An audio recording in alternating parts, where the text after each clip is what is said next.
The third dimension. البعد الثالث.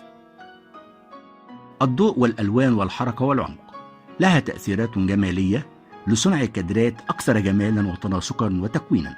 فعند تطبيق قواعد التكوين داخل الكادر والتي تعتمد على خط الأفق والخطوط القطرية وعمق الكادر وترتيب العناصر بشكل يعطي للكادر أبعادا ثلاثية. عمق الصورة في الكادر: foreground, middle, back. عمق المجال: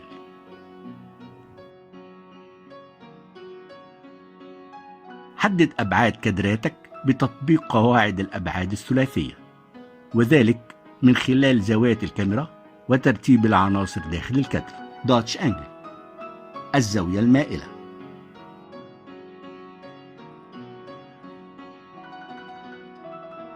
قبل تصوير فيلمك حدد كادراتك وأحجامها وزوايا كاميرتك، وتذكر قواعد بناء الكادر وجمالياته. ننتقل إلى عنصري المستوى الثاني: عدسات الكاميرا والبعد البؤري والإضاءة وتأثيراتها.